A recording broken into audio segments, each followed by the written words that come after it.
தாயுடன் சேர்ந்து அந்த பாசம் பாசம் அதனால் கடந்து பிள்ளையுடன் பேசும் பேசும் அதனால் கடந்து பிள்ளையுடன் பேசும் பேசும்.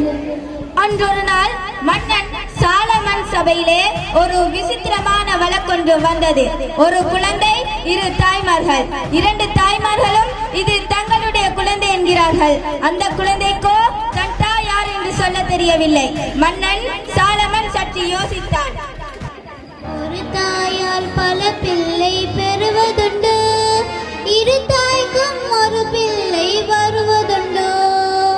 அகல் யாரோ நகல் யாரோ நகர் யாரோ அகர் யாரோ.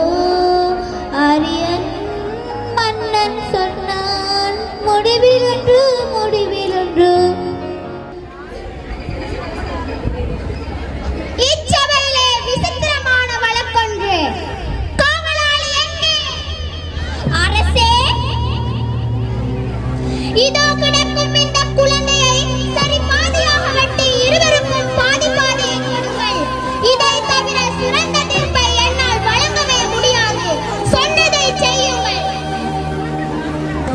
காவலன் சென்றான், இறைவாளை எடுத்தான், அந்த மகனை இழுத்தான், வாளை ஓங்கினான் வாளை ஓங்கினான். அண்ணா, நன்றி அரசே, நன்றி. சிறந்த தீர்ப்பை வழங்கியுள்ளீர்கள். சீக்கிரமாக குழந்தையை வெட்டித் தாருங்கள். வேண்டாம் அண்ணா, வேண்டாம். குழந்தையை வெட்ட வேண்டாம். இது என் குழந்தை அல்ல, அவளின் குழந்தை. அவளுக்கே இந்த குழந்தையை கொடுத்து விடுங்கள். இந்த குழந்தை எங்கிருந்தாலும் நீடுலியாக வாழட்டும். நிறுத்து காவலா, நிறுத்து. இந்த சோதனையில் யார் உண்மையான தாய் என்று நான் கண்டுபிடித்து விட்டேன். பெண்ணே, நீதான் உண்மையான தாய். இதோ உன் குழந்தையை எடுத்துக்கொள். காவலாளியே, இந்த குழந்தையை எடுத்து இந்த பெண்ணிடம் ஒப்படையுங்கள்.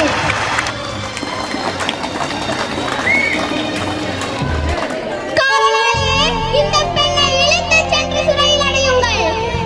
வேண்டாம் அரசே, வேண்டாம். நான் தவறு செய்து விட்டேன். என்னை மன்னித்து விடுங்கள். அம்மா என்றொரு குரலில் ஒரு பெண் கண்ணீர் வடிக்கின்றார். இன்னொரு